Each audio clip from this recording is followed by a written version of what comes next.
Kolkata two Agartala গরিব রথ special AC train. এই ট্রেনে 2 টায়ার 3 টায়ার এসির সুবিধা আছে। 1200 টাকা দিয়ে টিকিট করলাম কলকাতা থেকে নিউ করিমগঞ্জ পর্যন্ত।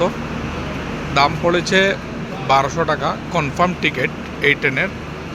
এই ট্রেনের মানে অনেক অসুবিধা, যেটা আজকে আপনাদেরকে আমি বলবো। সুবিধা তো যেগুলো ট্রেনে থাকে সেটা আপনারা নিশ্চয়ই জানেন, সেটা বলতে হবে না। তবে এই ট্রেনে কী কী অসুবিধা আছে সেটা আজকে আমি তুলে ধরছি আপনাদের কাছে। বর্তমানে আছে হাফলং, গুয়াহাটি থেকে ছেড়ে হাফলংয়ের রেলওয়ে স্টেশনে ট্রেনটি বর্তমানে দাঁড়িয়ে আছে। এই দেখুন এই যে অবস্থাটা, এটা প্রায় আপনার সন্ধ্যা থেকে বর্তমান রাত 10টা 12 মিনিট এখন পর্যন্ত এরকম। ওয়াশরুম কতটা নোংরা দেখুন। একটা এসি স্পেশাল ট্রেন, এটাতে ওয়াশরুম মিনিমাম রোজ একবার বা দুইবার। আমি উঠার আজকে কলকাতা থেকে একদিন এক রাত্রে পার হয়ে আবার আরেকটা রাত্রির অর্ধেক যাবে এই ট্রেনে, কিন্তু এখন পর্যন্ত আমি ক্লিন হতে কাউকে দেখিনি, এরকমই অবস্থা।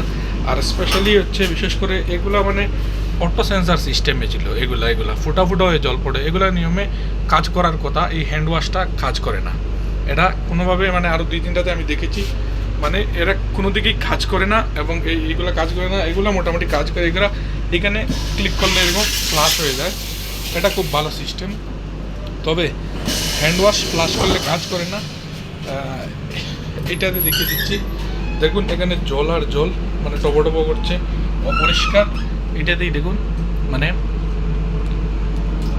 কাজ করে না, কেউ ক্লিন করতে আসে না। এসির টেম্পারেচার, এই এসির যে টেম্পারেচার রয়েছে সেটা অত্যন্ত হাই, মানে কেউ এটা কম করে না। মানুষ ঠান্ডায় হিড় করে খাচ্ছে। দেখুন ইন্ডিয়ান পাবলিক সবসময় তো আর এসিতে চলাফেরা করে না, বা এসিতে চলাফেরা করলেও এত সময় তো মানে এটা মেনে নেওয়া যায় না। এত ঠান্ডা, এত টেম্পারেচার -ডিগ্রিতে এটা তো সম্ভব নয় একজনের মানুষের পক্ষে। ছোটো বাচ্চাদের সব থেকে বেশি কষ্ট হয়। দেখুন এখানে একটা বিন রয়েছে, সেটা ফুল, কেউ এটা খালি করছে না। তারপর দেখুন এই দরজাটা, আমি আছি বর্তমানে জিএইচে। এই দরজাটা এই এসি মানে এটা অটো সেন্সর, মানে এটা লাগানো এরকম থাকার কথা, কিন্তু দেখুন আপনারা মানে এটা লাগে না, খুলে না, এরকমই এটার অবস্থা। এই হচ্ছে এই ট্রেনের অবস্থা। ক্লিনিং স্টাফ নেই, দুর্গন্ধ।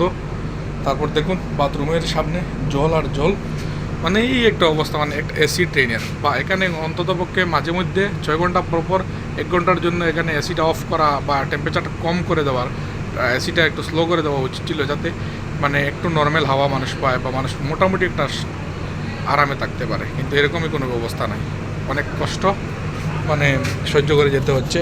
এক তো গরিব রথ নাম দিয়েছে, উপর থেকে টাকা তো নিচ্ছে ধনীদের টাকা। গরিব রথ তাহলে তো 100 200 300 টাকার টিকিট হওয়ার কথা, এখানে 1200 1500 টাকার টিকিট হবে কেন? আমি কিন্তু হাফলং স্টেশনে দাঁড়িয়ে আছে ট্রেনটি বর্তমানে। হাফলং থেকেই আমি আপনাদের সাথে যুক্ত হয়েছি এবং সব কিছু শেয়ার করছি। ট্রেনের যে সিটগুলো রয়েছে, সিটের কন্ডিশন আমি দেখাচ্ছি আপনাদের এবার।